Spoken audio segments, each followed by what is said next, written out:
All right, very good. This is Stavros Anthony. I would like to call the Department of Transportation Board of Directors meeting to order. March 10th, 2025 at 9:30 a.m. If we could do the roll call, please. Yes, good morning. Governor Joe Lombardo. Lieutenant Governor Stavros Anthony. Here. Controller Andy Matthews. Controller Andy Matthews. We can't hear you.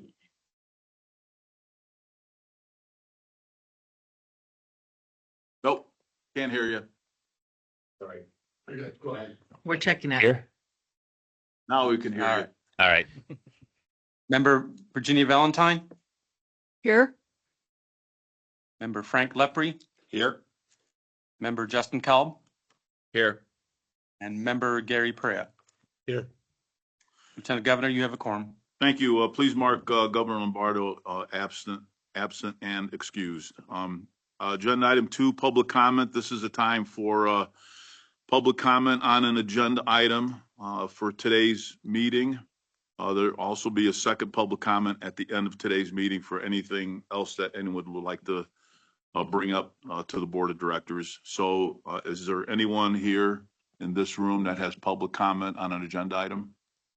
No, sir, we do not. Okay. Anyone in the South have a public comment on an agenda item? We do not. Thank you. Anybody else anywhere else? All right. I don't hear anything. So we'll close public comment. Agenda item 3, receive director's report, information only. Good morning. So just looking for the slide presentation. We don't have it up yet. We can see it up here. I'll start it off, but can you follow when you do have a copy in front of you? So the first one, we're going to talk a little bit about winter storms. We are looking to potentially purchase 6 more wheel loaders with snow blowers attachment for fiscal year 26. So it's in our upcoming budget. You'll see a picture. Oh, there we go. It says no, it's not the newest one, but anyway, on the winter storm, that is what it looks like on the side. So we're blowing on the other side. We want to talk to the GAZX system is finished up in the mountain. And even though we haven't had much snow this year, the one snowstorm we did have, we used the GAZX system, which is avalanche control, and it actually did 3 times put 15 feet of snow over the roadway. And that's what we're showing there is, well, we were showing a slide. We were showing the snowblower cutting the snow like butter going through that there. Next slide, please. Hang on, let me get to winds in Washoe Valley. Next slide, please. One of the things, we're just putting this on 24th, this is becoming, it's not unusual. We have this throughout the state, but particularly between Reno and Carson City, we have heavy winds come through. And we were showing just how often it is when it goes through and we get a jackknife,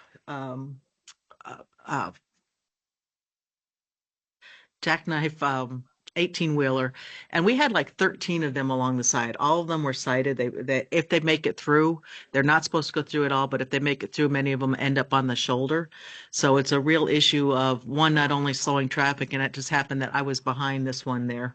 We were able to go around on the shoulder, but and we've had these wind warning things in place for almost 15 years. But it took 2.5 hours before we could get that cleared, because in order to have a tow truck come in, we have to have the winds die down enough for them to actually get in and pull the trailers out of the site. Next slide, please. Nevada moves months. So we provide year-round educating both pedestrians and motorcycles about safety is critical, and we provide educational events, resources, and coordination to keep pedestrians and bicycles safer. The goal is to start family and community dialogues about ped and bike safety. Each March, we host Nevada Moves Month through our Safe Routes to School program, and this annual event promotes safe walking and biking to school as well as other physical activity. We do have activities planned for Clark, Washoe, Carson City, Lyon, Douglas, and Story counties, and other school districts across the state. And we should say we have about 65 plus 100 students that are involved in this throughout there. And generally what we do is many of us will go and walk with a certain group at different schools around the state. Next slide, please. We also started, we had a lithium fire response training. So we have started the training for all of our maintenance crews around the state. This was specifically for NDOT and specifically for the DOT personnel. That we conducted it on basically last Tuesday in the last week in February. And we'll be expanding the training to the remaining 2 districts and include such internal stakeholders as Freeway Service Patrol and the Road Op Center. And then we're just basically getting the feedback.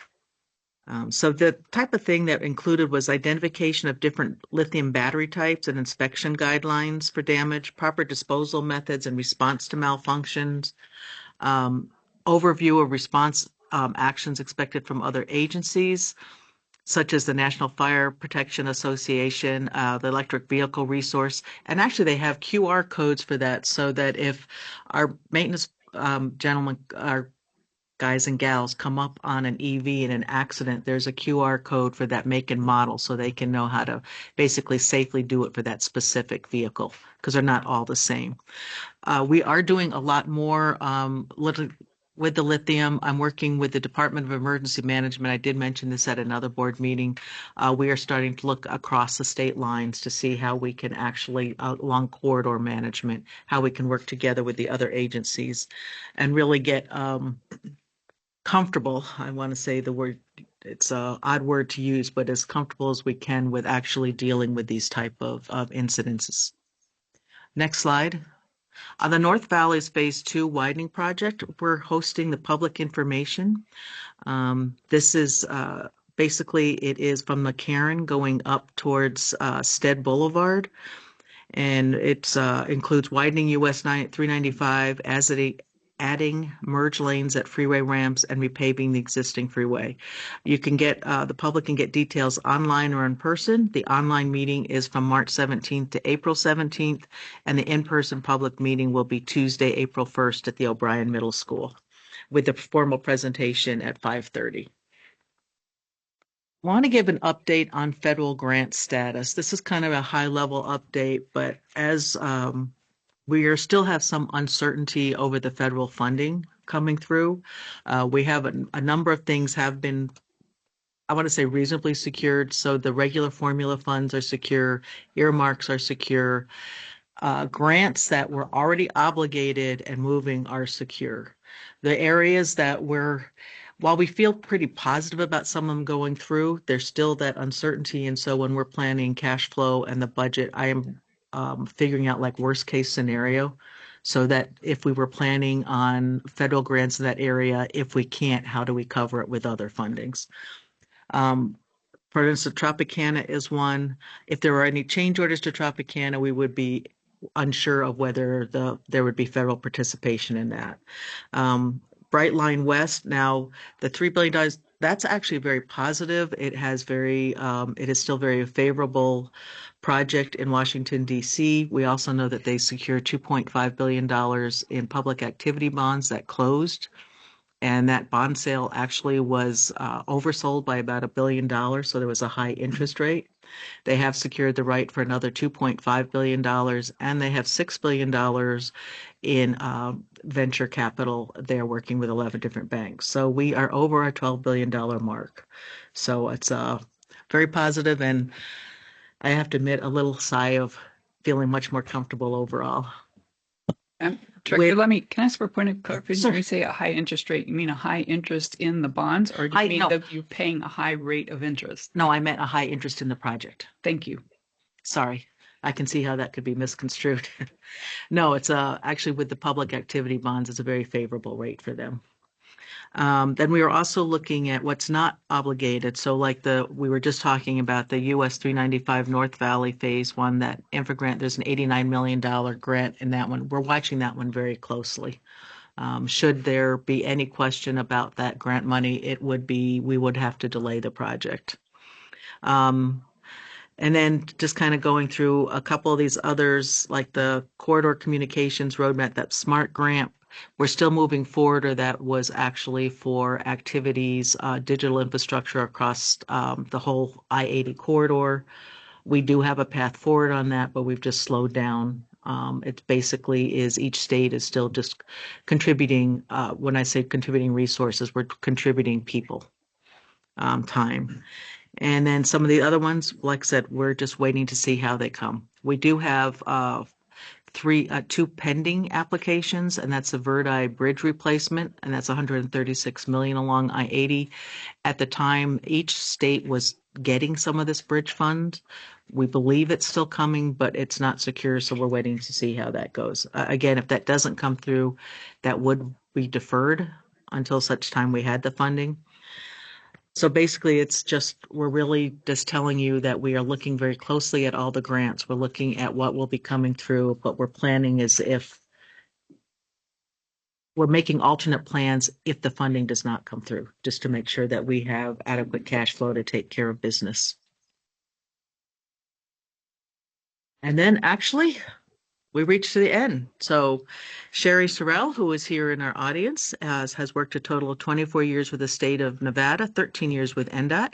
She actually retired in November and seems to be smiling very broadly and enjoying that on there. So if you're looking for a smiling face or a funny joke, she would always deliver. So she's excited to retire, spend some time with her grandchildren, but she is missed. So if we could get a photo, please. Could you come up, Sherry? And congratulations. If you want to stand up there up there. Okay, you got one? Perfect. Yeah, I'll take it with my hands.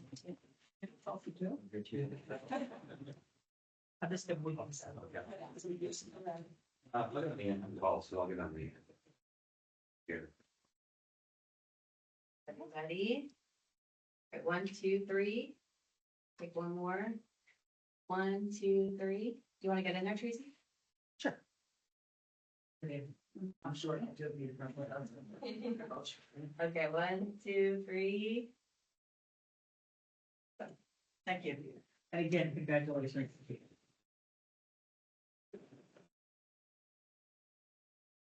Sir, that concludes my report. Thank you. Congratulations, Sherry. Well-deserved retirement. All right, that is the director's report. We will now go on to agenda item 4, the approval of the minutes from the February 10th, 2025 board meeting. Are there any questions or comments on the minutes of the February 10th, 2025 meeting? Is there a motion to approve the minutes? Yes, Lieutenant Governor, this is Andy Matthews. I will move for approval of the February 10th, 2025 Nevada Department of Transportation Board meeting minutes. Is there a second? This is Gary Perea. I'll make a second. Thank you. Any questions or comments on the motion? Seeing none, all those in favor signify by saying aye. Aye. Aye. Opposed, nay. Motion carries. The February 10th, 2025 minutes are approved. We're now on to section 2, the consent agenda. Does anyone, any of the board members want to take a item off the consent agenda? All right, seeing none, is there a motion to approve the consent agenda? Motion to approve. This is Frank Lepre. Okay, I have a motion to approve the consent agenda. Is there a second? I'll second. This is Member Valentine. Thank you. Any questions or comments on the motion? Seeing none, all those in favor signify by saying aye. Aye. Aye. Opposed? Nay. All right, the consent agenda is approved. Section 3, there were no items taken off the consent agenda. Section 4, item number 6, the downtown Ely project update. This is information only.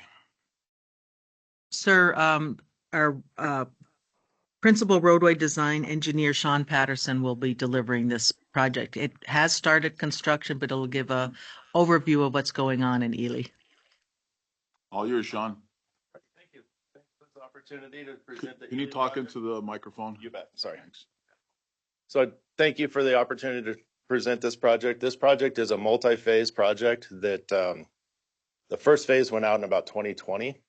It did portions of town, and then this one here is coming through and going to basically clean it up and finish it up.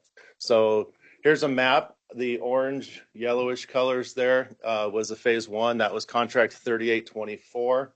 It constructed. Sean, just pull your Sorry. microphone Yeah, over. my Yeah, bad. you can pull it over if you want. There you go. There we go. Is that better? Yep. All right. So the yellow line at the top, towards the top of the page, is an off-system drainage. That was key to being able to do the downtown drainage that was needed. We needed to build the downstream portion of it prior to being able to come through with this phase two. And then, of course, the yellow T shape there in the middle is the Great Basin leg and a portion of the East Altman. That was all done through a CMAR project prior. And so basically the phase one was US 93 from 7th Street to Great Basin Boulevard and then up Great Basin Boulevard. It did roadway reconstruction, access management, lane reconfiguration. It added a climbing lane going up Great Basin and dual left turns at that intersection to help with the trucks that were turning going southbound on 93. There was curb gutter and sidewalk improvements with the ADA accessibility improvements, lighting improvements. There was a flashing beacon installed to help with crossings, drainage and utilities. The NDOT has partnered with the city of Ely. City of Ely had some deteriorating water lines and sewer lines, as well as the drainage improvements for NDOT. Those were all included on that section of roadway, and then we put in fiber optic conduit for NDOT use as well as future internet use in town. Going to phase two picks up the rest of the town, more of the downtown section. It's doing a lot of the same thing, the roadway reconstruction, the lane reconfiguration. This lane reconfiguration through here is going to go from 4 lanes to 1 lane in each direction with a center left turn lane, two-way center left turn lane. It's more of the complete streets concept. So again, we're doing sidewalk, curb and gutter improvements, ADA access, lighting improvements. In the downtown historical section, we're replacing these lights with some modern LED, low light pollution lighting, and there'll be decorative lighting going back in to replace those. There's 4 rapid flashing beacons on this section of roadway. We're doing aesthetics in the downtown section. That's we'll cover a slide on that later. Drainage improvements, we're doing the same thing. We're doing a large box culvert through the downtown section. There's 2 different basins that drain and basically converge in downtown Ely at 8th Street. It's the Gleason Creek as well as Murray Creek. And so those will all be conveyed out to that off-system drainage that I showed in that earlier slide. Fiber optic conduit through this portion of town, and then a dynamics message sign and speed feedback signs. So here is a picture of the before and after. This is that downtown section, right at the Nevada Hotel, 5th Street there. There'll be a rapid flashing beacon at 5th Street for the crossings between the casinos there. You can see that it's gone to 1 lane in each direction, on-street parking, and the 2-way left turn lane there in the middle. Another before and after. This is in front of the intermediate school. So you can see the park across the street. The intermediate school actually uses that park for some of their PE exercises. So the students are walking across that street to go to PE. You can see that we're put in a rapid flashing beacon for those students to cross with a protected median there to help with the safety of them crossing over to the park. The storm drain improvements. So this is, these were pictures from the Ely Times back in 1980. They've had a lot of flooding down through the downtown section with us putting, as I mentioned, with the 2 different creeks coming in and converging there in town. us putting in new storm drain, upsizing the storm drain and getting this out to that outfall is going to be huge for the downtown section. This is the alignment essentially that we're following. Lower left is that park. That's 8th Street where they basically converge right there at the park. They'll join into a box culvert, go down the middle of our road before it exits into the existing pre-constructed outfall. Landscape and aesthetics. So we've worked with the town committee. There's a tree committee in the downtown section of Ely. They our landscape and aesthetics people have worked with them, picked trees that they agree with. The city has agreed to maintain these in the future. And so we've worked hard to make sure that they have what they need to be able to maintain the infrastructure in the future. This particular section from 1st to 11th Street is considered their arts and cultural district.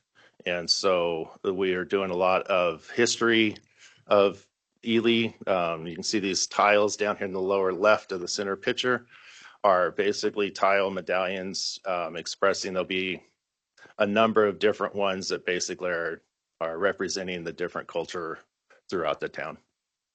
The right-hand pictures over there are some tree guards. Those are going to be sculptural tree guards protecting the trees and addressing, again, some of the history and culture of the town.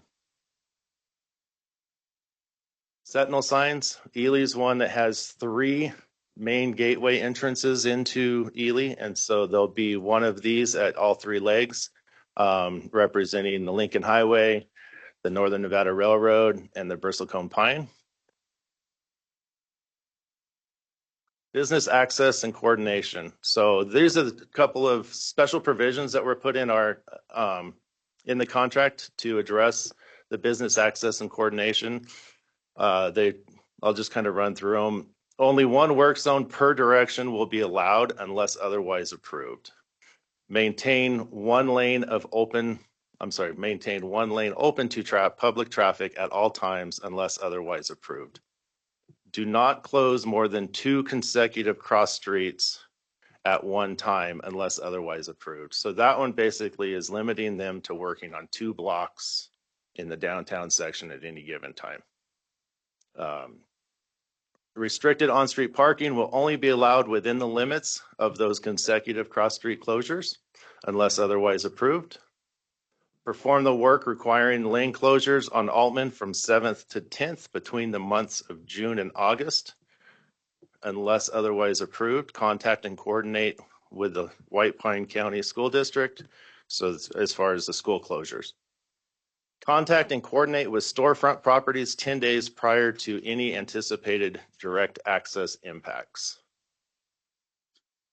So those are the requirements the contractors will have to follow, work with the RE in helping to work with the downtown public, the downtown businesses. So our schedule is 240 working days. They were able to start due to the weather. They were able to start in January 25. Estimated completion is fall of 2026.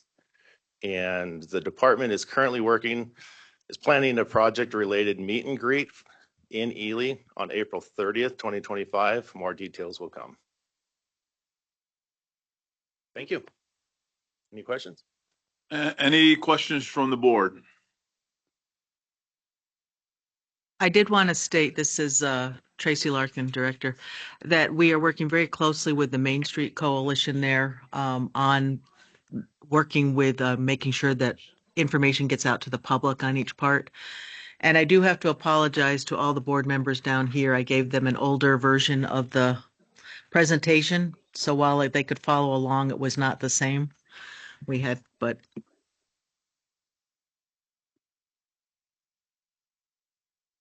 Any questions from the board?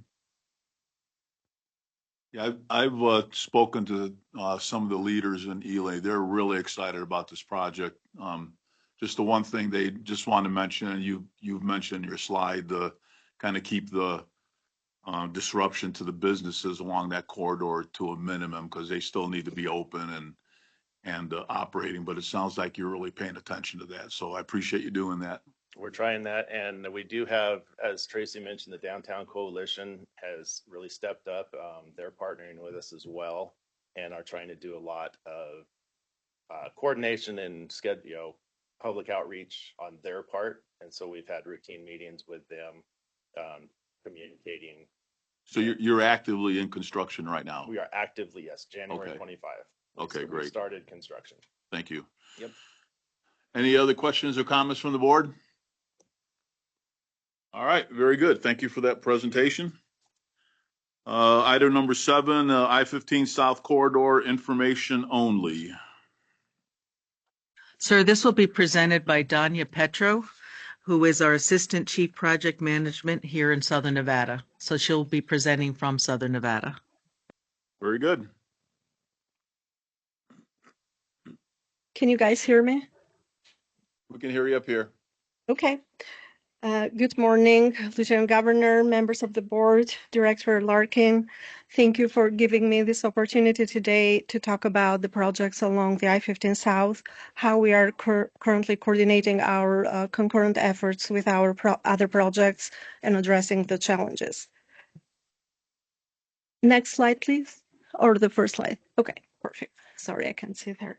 So as we all know, the I-15 is the single most important tourism and freight corridor essential for the Southern Nevada economy and the primary access route between the Southern California and Las Vegas.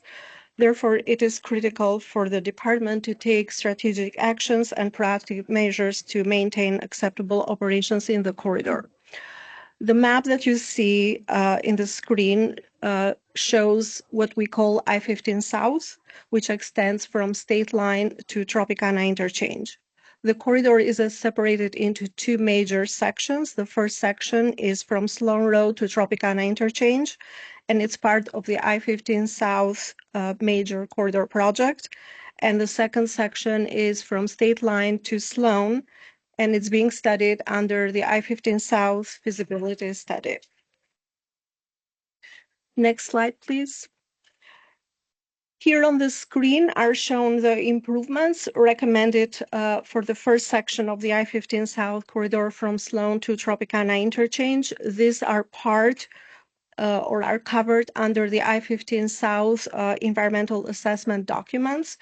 Due to the size of this project and the high amount of funding required to cover all of the improvements recommended, the project has been separated in phases, and many of these phases have already been completed, such as phase 1A and 1B and the city road system from Silverado Ranch to Tropicana Interchange, Cactus Interchange, Star Interchange, Las Vegas Boulevard, widening from Centros to Silverado Ranch.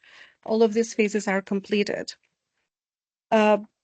Another phase of the project is I-15 South Phase 2. It's currently under construction, and that goes from Sloan to Warm Springs. There are 3 other phases on this project that are planned to be constructed in the future, and they include Via Nobila Interchange, Via Inspirada Interchange, and Pebble Road Overpass that will be constructed by Clark County. Next slide, please. Okay. The graphic on the screen here shows the I-15 South Phase 2 that is currently under construction. The project is being constructed by Fisher Industries with a contract value of 68. This one, yeah. The contract value is $68.5 million, and the project is a little bit over 60% complete. We are anticipating to have a substantial completion of the project by the end of the year. The project includes the widening from 6 to 8 lane of I-15 from Sloan Road to Centros Parkway, and the widening from 6 to 10 lanes, including auxiliary lanes from Centros Parkway to Blue Diamond. Also, it includes the construction of sound walls into residential areas, qualifying residential areas, as well as bridge and pavement reconstruction at Blue Diamond Interchange. As part of this project, the department is actively coordinating with Brightline West to reduce the overlapping construction areas and the impact to construction. I will provide some more information on that into another slide regarding that. Next slide, please. Okay, that's good. The next phase of this project includes the construction of Via Nobila interchange, which is located just 1 mile south of Centro's interchange. This new interchange is anticipated to provide access to the expanding West Henderson area. The graphic on the screen shows the interchange layout based on our preliminary design. To the right of the screen, a mile further north is Centro's interchange, and on the left is the Sloan interchange, or it's going to be the future Inspirada interchange. To the bottom, the roadway parallel to it shows is Las Vegas Boulevard, and on the top of the graphic, it's shown the Duck Creek Larson Detention Basin. The basin is currently part of the long-term plans of the Clark County Regional Flood Control District and Clark County. Since that is a very long-term project, we are actively coordinating with the SAI agencies to determine any temporary measures to accommodate the flow. Also, at this interchange, Brightline train or the high-speed train is anticipated to go underneath the bridge. So as part of this project, we are also coordinating with Brightline West so we can better define bridge clearances, pier location, and any drainage facilities. The preliminary cost of construction is anticipated to be around $100 million. We are currently under design, which is anticipated to be completed by November 26, and we will go into construction in early 2027. Next slide, please. The other phase of this I-15 South corridor project is the construction of Via Inspirada interchange. What you see in the screen is the layout of the interchange as it is included in the environmental document. The roadway parallel to it, you can see, is Las Vegas Boulevard. This project, it's not included currently in the STIP, but it is included in the RTC's regional long-term plan. The early estimate for the project is it's a big range between $105 and $157 million. Next slide, please. So the second section of the I-15 South, like I mentioned, runs from State Line to Sloan, and it's located just outside of the Las Vegas urban area as it's shown in the screen. The I-15 in this section goes through predominantly in developed land. However, in the recent years, the area has gained immense interest for development, redevelopment, and new modes of transportation. In addition to the high-speed rail, there are many other developments. Harry Reid International Airport, for example, has reached its capacity with no room for expansion. So the airport is looking into expanding to the new Southern Nevada Supplemental Airport, which is being planned just south of Jean, east of I-15, which is shown in the screen with the brown and blue colors. In addition, the lack of available industrial land in the Las Vegas urban area has urged developers to look for more land for industrial opportunities outside of the urban boundary. For example, the recent purchase of the Terrible Hotel and Casino property in Jean and by a developer and the plans for conversion to an industrial park demonstrate that this trend will most likely continue in the future. Also, Clark County and the city of Henderson have taken proactive steps in planning for the potential expansion of the urban area disposal boundary.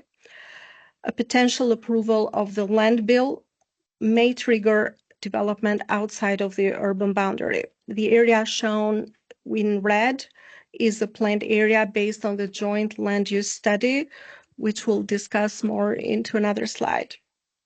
So all of this development, as well as the increased tourism in the valley, are expected to change the travel patterns in this corridor along this section of I-15. So now I'd like to take a look at some of the major development in the corridor one by one. The graphic here on the screen shows the interaction between the I-15 South and the alignment of the high-speed rail. The high-speed rail is expected to reduce the highway traffic volume by 24,000 vehicles per day. The train will partially operate in the median and partially on the east side of the I-15 until it reaches the destination just north of Blue Diamond Interchange. At two crossover locations where the train moves to the east and back to the center, the I-15 will be realigned to allow for the trucks to move back and forth. Currently, Highway Patrol uses the median of I-15 to U-turn and respond to any potential incidents in the area. Therefore, in the areas when the train is going to be in the median, we'll be constructing two emergency crossovers between Jean and Sloan, approximately 3 and 7.5 miles south of Sloan Interchange, to allow for this emergency response. Next slide, please. So here is a better look at what I was clearly explaining. You can see that at milepost 2, the alignment of the train is going to move to the east side of the I-15. It's going under the northbound I-15 going to the east, and then at milepost 16, the train will move back into the median underneath of the I-15. Then moving through in the median, just south of Central's Parkway, the train will move back to the east, will go over the I-15 northbound lanes using a pergola structure and get to the east side of the I-15, go under the Central's Bridge, over Star Avenue, underneath Cactus, Silverado Range, Blue Diamond, until it reaches the final station. The construction of the Brightline West train will require us to kind of modify some of the work that we are doing and coordinate some of the overlapping work that we have on the I-15 South Phase 2. For example, some of the work that was included as part of the I-15 Phase 2 at the northeast section of Sandros Parkway Interchange was eliminated from Fisher contract because that's where the train is going underneath the bridge, and therefore we wanted to eliminate that throwaway work and allow Brightline to do that work once they come in with the train. Another area we are also coordinating is by Sloan Interchange, where we will allow for the the railroad spur, to go to the to the vehicle maintenance facility. Next slide. Here you can see an exhibit. This is where the train is approaching Central's Interchange. This is the pergola structure that will take the trucks from the median of I-15 up and over the northbound lanes to the east side of the I-15. And as soon as it crosses over, the train will lose elevation and it will go under the existing Central's Bridge. Next slide, please. Here is a graphic showing another major development, which is the Southern Nevada Supplemental Airport. The airport is currently undergoing the environmental impact assessment and is anticipated to be open by 2037. 17,000 acres around the airport will be dedicated to airport-compatible uses, which will also generate additional traffic to the I-15. In addition to the existing Jean interchange, the airport is anticipated to add up to 3 additional interchanges, 2 between Jean and Sloan and 1 between Jean and Prim.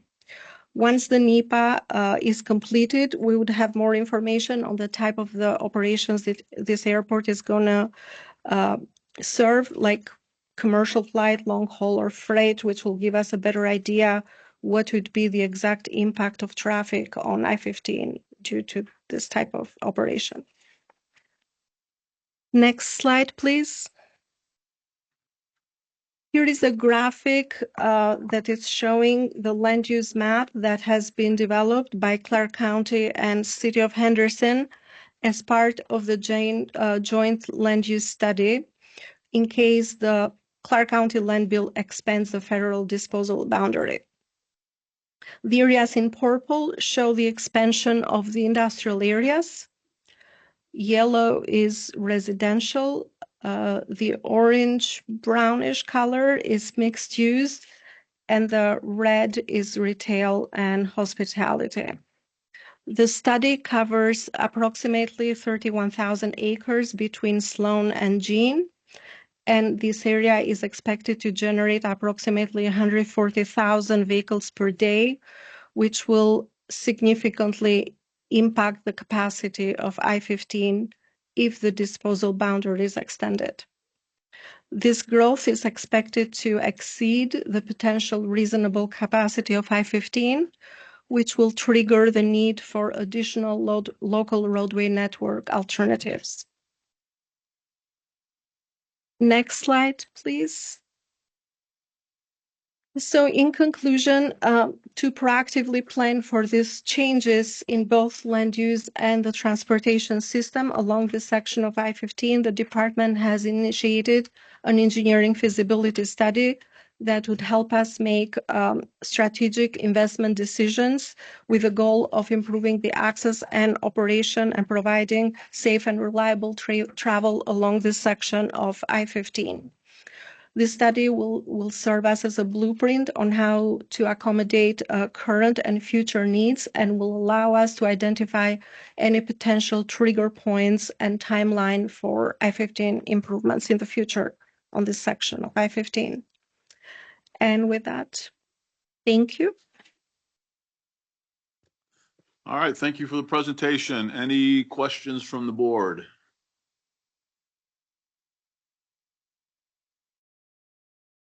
Lieutenant Governor, this is Tracy Larkin. I just wanted to point out this while all the studies are important, this particular one is very critical because I-15 is our lifeline coming into Las Vegas from California.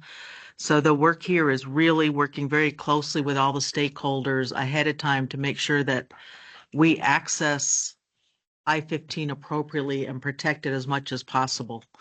We don't have alternatives. We don't have an alternative freeway going to California. So we just need to make sure that the access here, and we work very closely with our fellow transportation agencies also on promoting a network of local roadways, like feeding the proposed airport and so on. And while I say, starting in 2037, it seems like it's far away, but it's really not for it to get going. Many of the people here will see that airport. Lieutenant Governor, Member Valentine, may I ask a question, please? Sure, go right ahead. Thank you for that presentation. I think this might be the first pergola bridge structure I've seen in Nevada. Is this a first? The first pergola bridge structure. I don't know of any other one. I think I agree. I am unaware of it being anywhere else. I actually had to look it up. Yeah. I think just quickly looking at what they are, it looks like this is purely structural. It looks kind of aesthetically interesting too, but I think it's important to note that this is an actual structure, not a stage structure or something. So also want to say I appreciate that the infrastructure is going in now for the supplemental airport. I know it seems like it's a long way, but it's really important that some of this infrastructure is there before the airport. So thank you. And also, Tracy, I'm sorry. It looks, obviously there's a lot going on the Nevada side. What about the California side? What are they doing?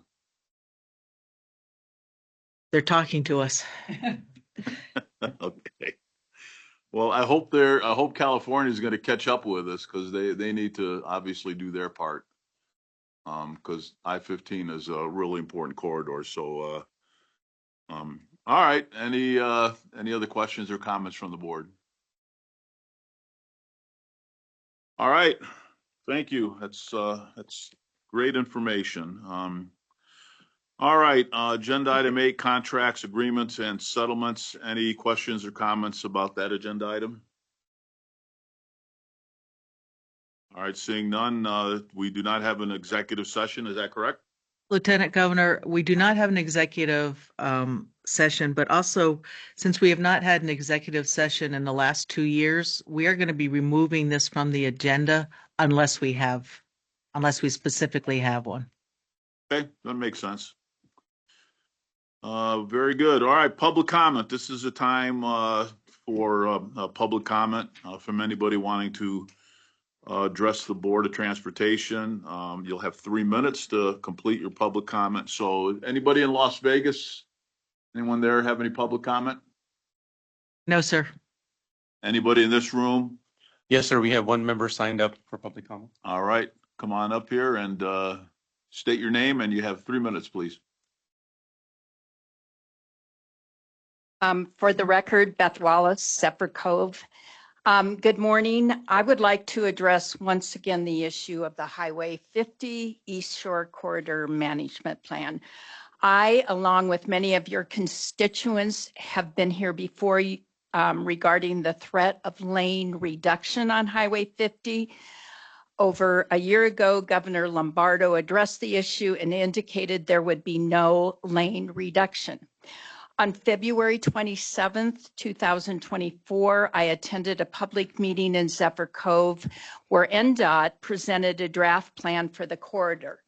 The public was allowed to provide feedback, and although we were aware that reduction of lanes was off the table, one of the suggestions made by NDOT was that lanes be reduced in width in some areas to accommodate an on-highway bike and walking path, a proposal that all residents attending disagreed with. Knowing that large trucks, logging trucks, and emergency vehicles often use this corridor, and the snow issues are an additional concern. The attendees continued to make alternative suggestions like speed reduction in the area, bike and walking trails off the highway, added stoplights, and more law enforcement. We were promised another meeting with a presentation of a final draft. 13 months later, this has not occurred. In the meantime, the proposed, and that is of May 2024, the US 50 Tahoe East Shore Corridor Management Final Plan on the website, page 36 specifically, continues to show parts of the highway with a bike and walking path on the highway separated by a cement barrier, a proposal that cannot be accomplished without reducing the width of the lanes. Extremely dangerous. We were told that resurfacing and restriping of the highway may begin in 2025. We have not, as residents, seen an updated plan, have had no meetings scheduled where we could continue to voice our concerns about any lane narrowing, and emails I have sent have gone unanswered. I would like NDOT to give me and specifically all the residents of the East Shore Corridor an update on the status of Highway 50 resurfacing and restriping plans, including a timeline as when it might happen, and most importantly, reassurance that lane width reduction will not be part of the equation. Thank you. Thank you. Who can this young lady talk to get further information? Sandra, is that you? I can follow up with her Yeah, after if the you meeting. could talk after the meeting, that would be great. Thank you for your comments. Any other comments, public comment here? Anybody else, anywhere else? No, sir. All right, I will close public comment. And we're on adjournment. Is there a motion to adjourn? Andy Matthews, move to adjourn. All right, all those in favor signify by saying aye. Aye. Aye, opposed nay. Motion carries. We are adjourned. Thank you very much, and we'll see you at the And next month.